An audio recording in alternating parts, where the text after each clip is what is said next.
اعوذ باللہ من الشیطان الرجیم بسم اللہ الرحمن الرحیم وبہ نستعین وہو خیر المعین رب یسر ولا تعسر وسہل علینا وتمم الخیر یا کریم۔ الحمد للہ الذی کفا وسلام علی عبادہ الذین اصطفیٰ محمد وآلہ الطاہرین لا سیما الامام المبین بقیت اللہ فی الارضین الحجۃ الثانی عشر الامام المہدی المنتظر صلوات اللہ وسلامہ علیہ۔ اما بعد فقد قال رسول اللہ صلی اللہ علیہ وآلہ وسلم فی دعائہ اللہم ارزقنی فیہ فضل لیلۃ القدر وسیر اموری فیہ من العسر الی اليسر واقبل معاذیری وحط عنی الذنب والوزر یا رؤوفا بعبادہ الصالحین۔ عزیزان گرامی، یہ دعا ہمارے پروگرام میں جیسا کہ آپ جانتے ہیں ضیافت نور کہ آج 27ویں ماہ مبارک رمضان کی یہ دعا ہے، جس کا چند جملہ اللہ کے رسول نے یوں ارشاد فرمایا: اے اللہ، آج کے دن میری روزی شب قدر کی فضیلت حاصل کرنا قرار دے۔ اے میرے معبود، میرے کاموں کو مشکلات سے اے اللہ آسانی کی طرف ڈال دے، آسان کر دے۔ اور تیسرا جملہ، اے اللہ میرے عذر کو قبول فرما لے۔ اے میرے معبود، میرے عذر کو قبول فرما لے۔ اور چوتھا جملہ یہ ہے: حط عنی ذنب والوزر، اے اللہ میرے گناہوں کو میرے وجود سے ختم کر دے، میرے بوجھ کو میرے وجود سے ہلکا کر دے۔ یا رؤوفا بعبادہ الصالحین، اے وہ خدا جو اپنے بندوں سے بے حد محبت کرنے والا ہے۔ میں ایک حسب دستور جو ہے پہلے جملے کی طرف آتا ہوں۔ انسان کی زندگی میں ہر سال شب قدر جو آتی ہے، وہ آج کوئی لفظ نہیں ہے جس کو میں یہ کہہ سکوں کہ ایک لفظ میں اس کی اہمیت کو بتا سکتا ہوں۔ آپ اسی سے اندازہ لگا لیجئے کہ جناب موسیٰ علیہ السلام نے جب خدا سے مناجات کیا اور مناجات کرتے کرتے وہ کہا: اے اللہ میرا قرب چاہیے، اے میرے معبود میرے تجھے قرب حاصل کرنا ہے۔ تو فرمایا: موسیٰ میرا قرب تمہیں شب قدر میں ملے گا۔ کہا: اے اللہ مجھے تیری رضا چاہیے۔ کہ اے اللہ، اللہ تیری رضا چاہیے۔ اللہ نے کہا: رضا میری چاہیے، شب قدر میں بیدار رہو، شب قدر میں صدقہ دو، شب قدر میں یہ کرو۔ تو شب قدر ہے کیا چیز ہے؟ اے اللہ، جب بھی میں کسی چیز کو کہتا ہوں تو کہتا ہے کہ شب قدر میں یہ چیز قرار دی ہے میں نے۔ تو خداوند عالم نے خود ارشاد فرمایا کہ میں نے شب قدر میں آخری امت جب آئے گی ہمارے نبی کی، تو میں نے ان کی امت کے لیے ایک شب قرار دی ہے جس شب کی قدر و منزلت جیسے یہ ہے کہ ایک شب کی عبادت 80 سال سے زیادہ تقریباً حیثیت رکھتی ہے، ویلو رکھتی ہے۔ ایک شب کی عبادت 80 سال کی عمر کے برابر۔ تو ایک شب قدر واقعاً کون ہے جو اس کی فضیلت کو سمجھ سکے؟ نہ میں ہوں، نہ آپ ہے، نہ کوئی اور اس کی فضیلت کو نہیں سمجھ سکتا۔ اور دوسری بات جو ہے، جانتے ہیں اس شب قدر میں جو حقیقت میں مجھے اور آپ کو اور ہر آدمی کو اس کی طرف متوجہ رہنا چاہیے، وہ ہے کہ شب قدر میں دو عظیم چیزیں رونما ہوئی، واقعہ حادثہ پیش آیا۔ ایک قرآن کا نزول۔ قرآن کا نزول یہ کوئی بات معمولی نہیں ہے۔ قرآن کا نزول ہم نے کہہ دیا اور بات ختم۔ قرآن کا نزول یعنی اللہ کی کتاب کا نزول۔ قرآن کا نزول یعنی برکتوں کا نزول۔ قرآن کا نزول یعنی انسانوں کو سعادت بنانے کا نزول۔ اسی لیے آپ اندازہ لگا لیجئے کہ اللہ کا یہ طریقہ رہا ہے، ہر نبی کے ساتھ یہ طریقہ رہا ہے کہ اللہ جو ہے جب کسی نبی کو کتاب دینا چاہتا ہے تو کتاب دینے سے پہلے ہر نبی کو اللہ تعالیٰ نے کہا آؤ عبادت کرو، عبادت کرنے کے بعد لیاقت جب تمہارے اندر ہوگی تو میں کتاب دوں گا۔ ہر نبی کو تقریباً، اب ہمارے نبی بھی آپ دیکھیں رسول اللہ صلی اللہ علیہ وسلم غار حرا میں گئے، وہاں عبادت کرتے رہے، پھر وحی نازل ہوئی، وحی کا سلسلہ۔ تو قرآن ایک ایسی کتاب ہے جو شب قدر میں اللہ کا انا انزلناہ فی لیلۃ القدر۔ اور دوسری چیز جو میرے اور آپ کے وجود سے تعلق رکھتی ہے وہ ہے ایک شب جس میں ہماری زندگی کا پورے سال کے لیے ہمارے نصیب کا، ہماری قسمت کا فیصلہ ہوتا ہے۔ فرشتے جوق در جوق، صف در صف آتے ہیں اللہ کے رسول اللہ کے پاس سے، کیا اللہ کا پیغام لے کر۔ کہاں آتے ہیں؟ ائمہ ہمارے فرماتے تھے یہ بھی ہماری حقانیت کی ایک دلیل ہے کہ کہاں آتے ہیں۔ پوچھئے کہ کس کے پاس نازل ہوتے، کہاں؟ تو جواب کسی کے پاس نہیں ہے سوائے شیعہ قوم کے پاس، کہ آتے ہیں وہ امام وقت کے پاس۔ کس لیے آتے ہیں؟ خود قرآن کہتا ہے تنزل الملائکۃ والروح فیہا بإذن ربہم من کل امر سلام من کل امر۔ ہر ایک چھوٹی سی چھوٹی، ذرہ سے ذرہ اور بڑی سی بڑی چیز کے لیے آتے ہیں۔ کہاں آتے ہیں؟ امام وقت کے پاس۔ کس لیے آتے ہیں؟ کہ وہ امام کی تائید چاہیے، امام کی مہر چاہیے، کس کی قسمت میں کیا لکھنا۔ لیکن ایک جملہ یہاں کہنا چاہتا ہوں کہ یہ شب اللہ نے میری اور آپ کی قسمت لکھنے کے لیے خود فرمایا کہ اپنی لیاقت ثابت کر دو، اپنی قابلیت ثابت کرو، اپنی استعداد کو ثابت کرو، میں تمہارے لیے جو تمہیں چاہیے عطا کر دوں گا۔ بس میں وہ خدا ہی ہوں جو عادل خدا ہے، میں ہر چیز کو اس کی مناسب جگہ پہ رکھتا ہوں۔ اب مجھے یہ لیاقت اپنے اندر ثابت کرنا ہوگی، مجھے اپنے اندر یہ قابلیت ثابت کرنا ہوگی، مجھے اچھا بن کے دکھانا ہوگا کہ مجھے کیا چاہیے، جو چاہیے اللہ دینے کے لیے تیار ہے۔ آپ دیکھیں ایک حدیث پڑھنا چاہتا ہوں، اللہ تعالیٰ کی ایک سنت رہی ہے، کچھ چیزوں کو کچھ چیز میں چھپا کر رکھتا ہے۔ کیوں؟ تاکہ اس کے بندے اس کی طرف موٹیویٹ ہو، شوق ان کو ہو، تحریک ہو، ان کے اندر یہ جذبہ پیدا ہو کہ اس کی طرف جائیں۔ وہ کیا چیز ہے؟ آپ ملاحظہ کیجئے، میں آپ کے سامنے پڑھ کے سناتا ہوں۔ یہ حدیث کا بہت، جتنا آپ غور کریں گے اتنا آپ کو پتہ چلے گا، مجھے اور آپ کو پتہ چلے گا کہ یہ وہ چیز ہے جو ہر اللہ کے بندے کو تلاش میں رہنا چاہیے۔ ہر ایک چیز جو ذکر کی ہے حدیث میں، سب کو ڈھونڈنا چاہیے ہمیں، سب کی تلاش میں رہنا چاہیے۔ پہلی چیز فرمایا اللہ کی خوشنودی چاہیے کسی کو، اور کس کو نہیں چاہیے؟ ہر آدمی کو چاہیے۔ کوئی ایسا نہیں ہے جس کو اللہ کی خوشنودی نہیں چاہیے۔ ایک الگ بات ہے کوئی غافل ہے، جاہل ہے، سو رہا ہے، اس کو اندازہ نہیں ہے، وہ ایک الگ بحث ہے۔ لیکن اگر کوئی متوجہ ہے، اگر کوئی جانتا ہے کہ اللہ کی رضا ہوتی کیا ہے، تو ہر آدمی اللہ کی رضا کے لیے طلبگار ہوگا، ہر آدمی اللہ کی رضا کی طرف دوڑ رہا ہوگا۔ اسی لیے اللہ نے کہا میری رضا چاہیے، تو میں نے اپنی رضا کو اپنی اطاعت میں چھپا کر رکھا ہے۔ آج میرے جوانوں، میری بھائیوں، میری بہنوں، میرے بزرگوں، اس بات کو جان لیجئے، ہمیں اللہ کی رضا چاہیے تو اطاعت سے ہٹ کر کوئی اور چیز نہیں ہے جس میں اللہ کی رضا ملے۔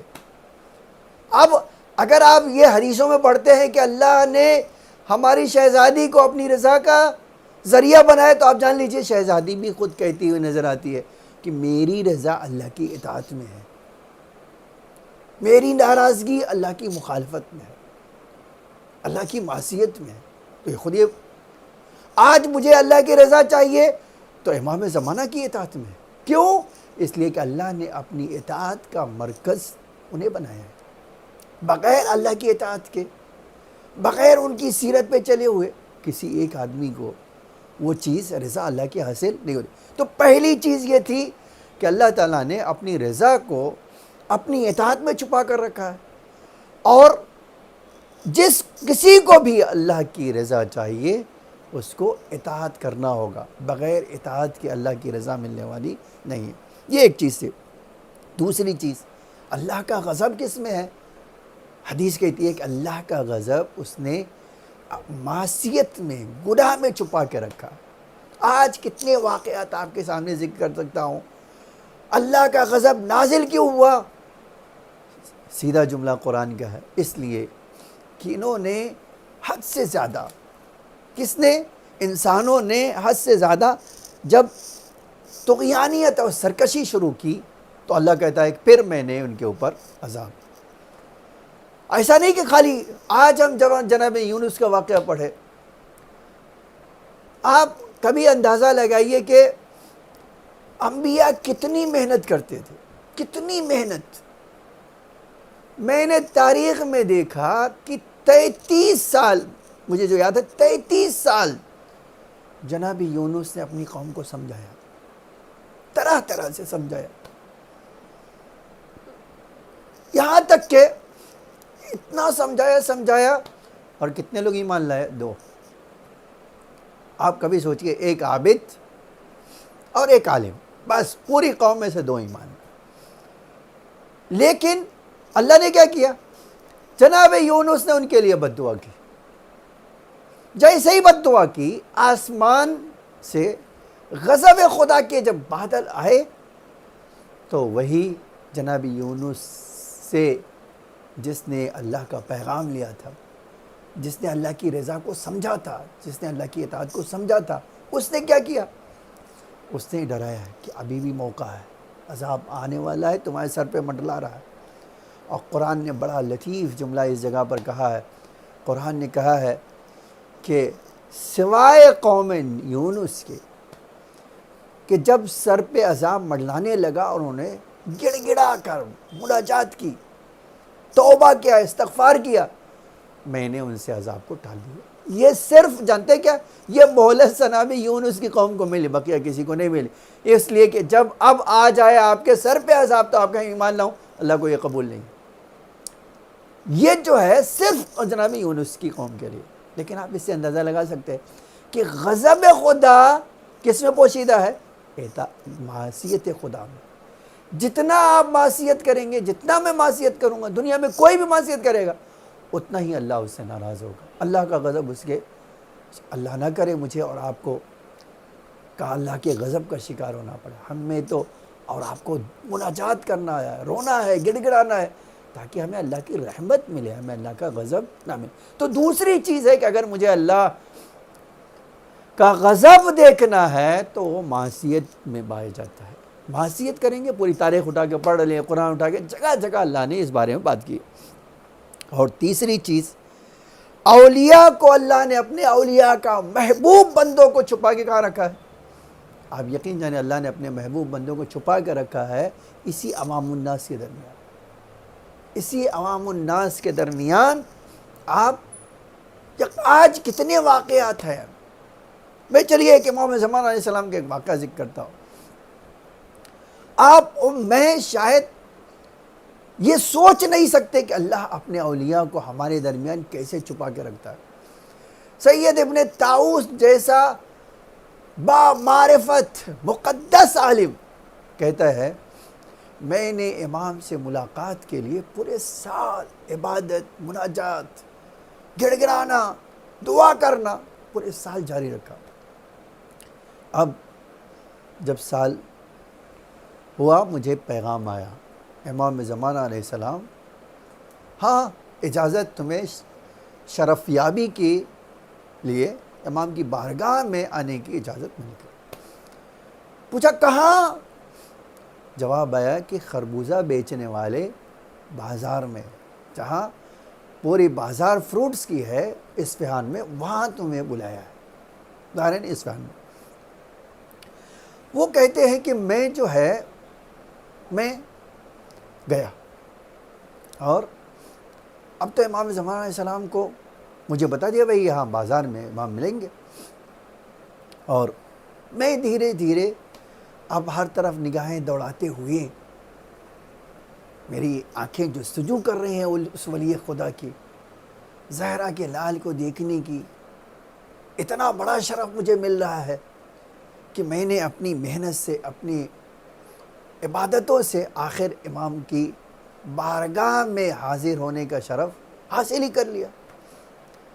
اب کہتے میں دھیرے دھیرے دھیرے جب پہنچا، اب ادھر ادھر دیکھتا دیکھتا اچانک کیا دیکھتا ہوں، ایک غریب پورے بازار میں چھوٹی چھوٹی پلیٹ میں فروٹس کے چھلتا ہے، کاٹتا ہے، پلیٹ پہ سجاتا ہے اور لوگوں کو تھوڑے تھوڑے پیسے میں بھیج دیتا ہے۔ اسی کے اب آپ سوچ سکتے ہیں ساری اس کی دکان اتنی بڑی ہے کہ خالی فروٹ کو کاٹنا، اور دیکھا وہاں آقا تشریف رکھتے ہیں، اس کے بازو میں بیٹھے ہوئے ہیں۔ مجھے جو سنانا ہے آپ کو، سید ابن طاؤس کہتے ہیں پورے بازار میں ملینر، ملٹی ملینر، بڑے بڑے جو ہے ہول سیلر فروٹس کے موجود ہے۔ امام نے کسی کے پاس بیٹھنا گوارا نہیں کیا سوائے اس آدمی کے جس کے پاس کیا ہے، ایک چھوٹا سا کام ہے، اور وہ کام کیا ہے؟ وہ کام یہ ہے کہ وہ فروٹس کاٹ کاٹ کے لوگوں کو تھوڑے پیسے میں بھیجتا۔ اب جب امام پہ نظر پڑی، امام نے اشارہ کیا، بولنا نہیں کچھ، زبان خاموش رہے۔ کہتے ہیں میں اب جب آقا نے اشارہ کیا تو میں جو ہے اشارہ کیا تو میں خاموشی سے آقا کے پاس دھیرے دھیرے قریب گیا۔ جب قریب گیا اور امام نے اشارہ کیا، کچھ بات زبان سے نہیں کرنا، اپنا ہاتھ میری طرف، اپنا ہاتھ میری طرف بڑھایا، یہ لو۔ کہتے ہیں میں نے دیکھا بہت تھوڑا سا پیسہ امام مجھے دے رہے ہیں، میں نے کہا نہیں مجھے پیسے نہیں چاہیے، اتنے سا نہیں، مجھے ڈھیر سارے پیسے چاہیے۔ امام نے اشارہ کیا، جاؤ چلے جاؤ۔ اب میں جو جملہ آپ کو سنانا چاہتا ہوں، آپ دیکھیے، یہ بات یہ ہے کہ اللہ اپنے اولیاء کو چھپا کے رکھتا ہے، کیا ہے، عوام الناس میں۔ کیوں چھپا کے رکھتا ہے؟ اس کی وجہ یہی ہے کہ آپ کسی کو بھی حقیر سمجھ کے اس کی بے عزتی نہ کریں، اس لیے کہ جتنا سادہ دکھ رہا ہے وہ اللہ کے نزدیک کتنا جو ہے قریب ہوگا، کتنا اللہ اس کو اپنی رضا دے گا، کتنا خوشنودی دے گا، یہ کسی کو پتہ نہیں۔ یہ میں نہیں جانتا، آپ نہیں جانتے، کوئی نہیں جانتا۔ یہ صرف اور صرف کیا ہے؟ یہ صرف اللہ جانتا ہے کہ اس نے اپنے اولیاء کو کس بندوں کے درمیان کہاں چھپا کے رکھا۔ اچھا ہو گیا، وہ چلے گئے۔ اب تو دیکھ لیا تھا کہ یہ بوڑھا آدمی کے پاس امام کے بیٹھتے ہیں۔ آئے دوسرے دن ڈھونڈتے ڈھونڈتے اور پوچھا بھائی کل تو تمہارے پاس بیٹھے تھے، ان کو جانتے ہو؟ اس نے کہا ہاں بہت نیک اور صالح ہیں، وہ میرے پاس عام طور سے آ کر بیٹھتے ہیں، مجھے بہت ان کی باتیں اچھی لگتی ہے، اور یہ ہے وہ۔ کہا کیا؟ کہاں؟ عام طور سے وہ آقا میرے پاس آ کر بیٹھتے ہیں، اور کافی دیر تک بیٹھتے ہیں۔ حتیٰ سید ابن طاؤس کہتے ہیں میں نے پھر سے 1 سال مناجات کیا، پھر سے 1 سال دعا کیا، پھر سے 1 سال فریاد کیا، میرے مولا میرا کام کر دیجیے۔ اور کہتے پھر سے مجھے پیغام آیا، کہاں؟ اسی جگہ۔ تو آپ سوچ سکتے ہیں کہ پورے شہر میں امام کو جو جگہ پسند آئی وہ اس بوڑھے کی چھوٹی سی دکان، جو ظاہراً فروٹ کاٹ کاٹ کے بازار والوں کو کھلاتا ہے تھوڑے سے پیسے پہ۔ میں یہ جملہ کہنا چاہتا ہوں، جہاں ولی خدا آ کر بیٹھتا ہو وہ کس قدر محترم ہوگا اللہ کی نگاہوں میں، اس لیے کہ ولی خدا ہماری اور آپ کی طرح تو ہے نہیں، وہ تو اسی کے پاس بیٹھے گا جو اللہ سے قریب ہوگا، جو اللہ کی رضا حاصل کرتا ہوگا۔ ایسا نہیں ہوگا کہ وہ کسی کے پاس آ کے بیٹھ سکے۔ تو آپ اندازہ لگا سکتے ہیں کہ اللہ نے اپنے اولیاء کو لوگوں کے درمیان کس طرح چھپا کے رکھا، اور ہم سے کیا کہا ہے؟ ہم سے کہا تمہاری ذمہ داری ہے، تمہارا کام ہے، تمہارا جو ہے تمہارے اوپر جو ہے یہ لازم اور ضروری ہے کہ بندوں کے، اللہ کے بندوں کا احترام رکھو۔ خدا نہ کرے کہیں انہی بندوں میں سے تم نے معاذ اللہ کسی کے ساتھ جسارت کی اور وہ اللہ کا ولی ہوا تو یاد رکھے۔ میں یہ جو جملہ پڑھتا ہوں تو آپ کو اور مجھے سب کو ڈرنا چاہیے اللہ کی نگاہوں میں کس کا کتنا بڑا رتبہ ہے میں نہیں جانتا، آپ نہیں جانتے. تو ایک چیز یہ ہے کہ اللہ نے اپنے اولیاء کو لوگوں کے درمیان چھپا کر رکھا. ایک اور، اللہ نے کسی کی بھی حاجت پوری کرنے کے لیے، کسی کی بھی ضرورت پورا کرنے کے لیے کیا کیا؟ ایک سسٹم رکھا. کہ میں لوگوں کی حاجت روائی کو میں نے دعا میں رکھا. جب وہ دعا کریں گے تو میں ان کی حاجت پوری کروں. آپ کہہ سکتے ہیں، میں کہہ سکتا ہوں اللہ میرے دل کے راز ہے. ہاں بے شک اس میں کوئی شک نہیں ہے کہ اللہ میرے دلوں کے راز سے، آپ کے دلوں کے راز سے واقف. اللہ سے بہتر کون جانتا ہے؟ لیکن اللہ کہتا ہے میں نے اجابت دعا کو، تمہاری دعا کی قبولیت کو تمہاری دعاؤں میں چھپا کے رکھا. کیوں؟ تاکہ تم خوب دعا کرو. شب قدر کیا ہے؟ شب قدر شب دعا ہے. اسی لیے مجھے جب کہہ رہا ہوں اے اللہ مجھے روزی دے دے تاکہ میں شب قدر کی فضیلت کو حاصل کر سکوں، اس کی حقیقت تک پہنچ سکوں، اس کے ثواب کو در کر سکوں. ایک شب کی عبادت 80 سال، اور وہ بھی زندگی بدلنے والی جو ہے عبادت، تو آپ اور میں اس کا شاید اندازہ بھی نہیں لگا سکتے. تو ایک چیز اللہ کہہ رہا ہے کہ میں نے ہر انسان کی خواہشوں کی قبولیت، حاجت روائی کو دعا میں قرار دیا. دعا کریں گے میں ان کی دعا قبول کروں. ٹھیک ہے، ایک چیز یہ تھی. اس کے بعد آپ دوسری بات دیکھیے، آج ہر آدمی سے پوچھئے کہ میاں گھر بننا چاہتے ہو؟ تمہاری جو ہے، ہم اس کو الفاظ میں کہا مسیحا بننا چاہتے ہو؟ مسیحا کا مطلب یہ ہوتا ہے کہ ہر درد مند کے درد کی دوا آپ کے پاس موجود ہو. کون آدمی ہے جو نہیں چاہتا؟ ہر آدمی چاہتا ہے. لیکن جو راستہ بتایا ہے نا، اس راستے پہ جانا چاہیے. یہی وجہ ہے جو لوگ اس راستے پہ گئے ہیں ان کو اللہ تعالیٰ نے یہ شرف بخشا ہے، انہیں یہ چیز عطا کی ہے. وہ کیا ہے؟ وہ یہ ہے کہ اللہ کہتا ہے میں نے اپنے اسم اعظم کو اپنے ناموں میں چھپا کر رکھا ہے. کسی کو اسم اعظم چاہیے، کیا کرنا چاہیے؟ اللہ کے نام کا ورد کرے. آپ کبھی سوچئے جو ہمارے علماء نے، ہمارے اماموں نے، ہمارے ائمہ کہتے تھے ہمارے پاس اللہ کے نام میں سے نام ایسے ایسے موجود ہیں کہ ہم وہ نام پڑھ کے کہیں پہاڑ حرکت میں آ جائے تو پہاڑ حرکت میں آ جائے. اگر ہم کہیں دریا سوکھ جائے تو دریا سوکھ جائے گا. یہ کوئی جادو نہیں ہے میرے بھائی، یہ اللہ کا اسم اعظم ہے. آج اسم اعظم ہمارے اماموں نے بتایا کہ اسم اعظم کیا ہوتا ہے. اور اللہ کہتا ہے، اللہ کا رسول کہتا ہے اللہ نے اپنے اسم اعظم کو اپنے ناموں میں. آج ہم دعائے جوشن کبیر جب شب قدر میں پڑھتے ہیں تو کتنے نام ہیں؟ 1000 نام. اور کیا بھلا، کیا ممکن نہیں ہے؟ اور بہت ممکن ہے. یہی نہیں کہ ممکن نہیں، بہت ممکن ہے. کیا آپ جانتے ہیں یہ چیز جو ہے خداوند عالم نے اس میں آپ کو اور موقع اسی پڑھتے پڑھتے مجھے ایک بار وہ اسم اعظم میری زبان سے جاری کروا دے، جو کہوں وہ کر دے. اس لیے کہ اسم اعظم میں بڑی تاثیر ہے. آپ سوچئے کیسے کیسے لوگ تھے. میں چلیے ایک اور ذکر کرتا ہوں. ایک واقعہ آپ دیکھیے کتنا خوبصورت واقعہ ہے. اللہ، میں نے کہا تھا اپنے ولی کو چھپا کر لوگوں کے درمیان رکھتا ہے. ایک ڈاکٹر ایران کے ہیں، وہ جرمنی پڑھنے کے لیے گئے اور اچانک انہیں برلن میں ایک پیغام ملا. وہ پیغام ایک بڑے عالم کا تھا. وہ پیغام ایک بڑے عالم کا تھا. وہ عالم نے ان سے کہا تھا آ کر مجھ سے ملاقات کرو.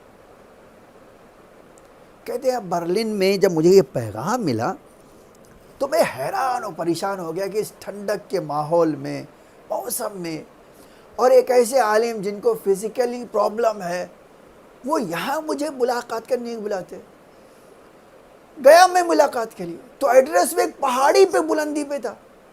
میں نے سوچا وہاں کیسے آگا وہ لنگڑے، آگا پیر میں ان کی پریشانی، وہاں چڑھ گئے کیسے؟ کہتے جیسے ہی قریب پہنچا آواز دی آ جاؤ میں یہاں ہوں. وہاں گئے، دیکھا ایک بڑھیا اور ایک بیٹا ہے. اور آغا جو ہے ان سے کہتے ہیں یہاں بیٹھو میں تھوڑی دیر میں آتا ہوں. جب کہتے وہ باہر گئے تو میں نے بڑھیا سے پوچھا ان کو پہچانتی ہے؟ اس نے نہیں میں پہلی بار ان کو دیکھ رہا ہوں. کیا بات ہے؟ ہاں پہلی بار دیکھ رہے ہیں. کہا پھر کہا میں نے عیسیٰ مسیح کو بلایا تھا, یہ میرا بچہ ہے, ایسی بیماری میں مبتلا تھا اس کی کوئی شفا نہیں تھی, تو میں نے عیسیٰ مسیح سے مناجات کی تو انہوں نے بتایا کہ بھئی اس زمانے میں آخری نبی کا بیٹا موجود, اس کو بلاؤ مدد کے لیے, مہدی زماں کو بلاؤ. میں نے ان کو بلایا, ابھی ان کو بلایا تھا کہ یہ آدمی یہاں نمودار ہوا. پوچھا کون ہے؟ کہا میں ان کا آدمی. وہ ان کی طرف سے معمول ہوا. تو کیا کیا؟ کہا پتہ نہیں کیا کیا ہے, ایک کمر کے نیچے ہاتھ رکھا اور میرا بچہ جو مرنے کی حالت احتضار میں تھا آرام سے اٹھ کے بیٹھ گیا. دیکھو کہہ رہا بھوک لگی ہے بہت, کھانا کھلاؤ ماں. تو کہتے ہیں میں نے یہ منظر دیکھا تو مجھے یقین نہیں آیا, اور جب پھر آغا آئے تو ہم آغا سے بات کرتے کرتے میں نے پوچھ ہی لیا کہ آغا آپ اتنی دور سے آئے اس کے علاج کے لیے؟ کہا. پھر کہا کہ آغا اس کو آپ نے کیسے معالجہ کیا, اس کو کیسے صحیح کیا؟ تو بڑا عجب جملہ فرمایا. کہا میں نے تو صرف یا علی کہہ کر اس کو خالی اس کی پیٹھ کے نیچے ہاتھ ڈالا اور یا علی. تو عزیزہ نہیں کریں اس کا مطلب کیا ہے؟ یہ یا علی اللہ کا بھی نام ہے, علی اللہ کا نام ہے. تو اب آپ سوچئے ممکن ہے اللہ تعالیٰ نے اس میں اعظم اسی لفظ میں چھپا کے رکھا. کہتے میں نے اس کو اسی سے شفا دے دی. آپ اندازہ کیجئے, تو اللہ کہتا ہے کہ میں نے اس میں اعظم کو اپنے نام میں چھپا کر رکھا. ایک چیز اور آپ دیکھیے, موت کا وقت اللہ تعالیٰ نے کسی کو ظاہر نہیں کیا. کیوں؟ تاکہ انسان ہر وقت موت کے لیے تیار رہے. ہر وقت انسان جو ہے اللہ موت کے لیے تیار ہے, اس لیے جو ہے. تو آپ جب ہم اللہ سے کہہ رہے تو اسی طرح شب قدر میں اللہ تعالیٰ نے کیا کیا ہے؟ اپنے بندوں کی قسمت کو چھپا کے رکھا. میرا اور آپ کا کام اس میں تلاش کرنا. ایک بار میں نے تلاش کر لیا, میرے لیے زندگی کا ہر کام آسان بن جائے گا. اسی لیے ایک جملہ ہے بات کا, اے اللہ میرے کام کو آسان بنا دے, اور اے اللہ میں نے جو گناہ کیا ہے اس کا کوئی نہ کوئی میرے پاس بہانہ ہے, اے اللہ میرے جھوٹے صحیح بہانے کو قبول فرما دے, اور اے اللہ میرے پیٹ کے بوجھ کو ہلکا کر دے.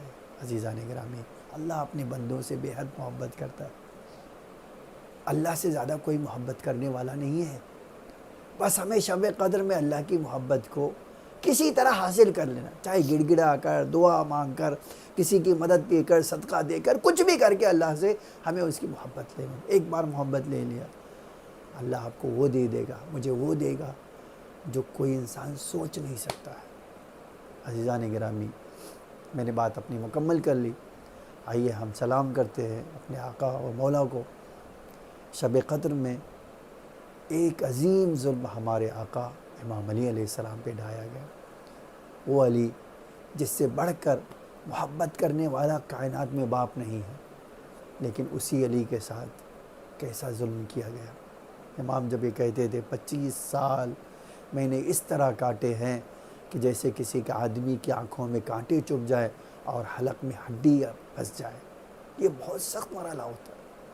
آپ کبھی سوچئے, میں کبھی سوچ نہیں سکتا ہوں, میں تصور نہیں کر سکتا ہوں ایک دن اگر کانٹا میری آنکھ میں چبھا رہا ہے اس کی تکلیف کیا ہوتی. امام کہتے ہیں 25 سال تک میں نے یہ جھیلا ہے اور برداشت کیا ہے. عزیزان گرامی, آپ کبھی سوچئے, میں ایک خالی 2 جملے آپ کے سامنے تبرکاً کہتا ہوں. آپ مولا کے غم میں رونا چاہیں تو رو سکتے ہیں. امام کے غم میں رونے کے لیے کسی مصیبت کو پڑھنے کی ضرورت ہے, بہت ان کے چاہے مصائب پڑھنے کی ضرورت ہے. علی کی زندگی خود ایک مصائب ہے. آپ کبھی سوچئے, بی بی کی شہادت کے بعد امام نے کیا فرمایا اے زہرا, اب میں صرف اس لیے رو رہا ہوں کہ آپ کے بعد کہیں میری عمر لمبی نہ ہو جائے, اس لیے میں آپ رو رہا ہوں. آپ کے بغیر اس دنیا میں جینا آسان کام نہیں ہے. اور پھر آپ سوچئے کتنی محبت کرتے تھے. 2 جملہ سن لیجئے. امام ضربت لگی, بیٹے سے کہا بیٹا میں چلنے کی طاقت نہیں رکھتا, بیٹا حسن مجھے اپنے پیروں پہ نہ لے جاؤ، اب میرے پیروں میں وہ طاقت نہیں ہے۔ امام نے غلیب منگوائی، امام کو لٹایا، اس میں لے کے آگے جب بڑھے تو عجب جملہ ہے، بیت الشرف کے قریب پہنچے تو امام حسن سے کہا بیٹا اصحاب کو رخصت کر دو، اے میرے امام حسن ان کو بھیج دو اپنے گھروں کو، کل ہم سے ملاقات کریں۔ اور پھر ایک بار آنکھیں کھولے، کہا بیٹا مجھے گلی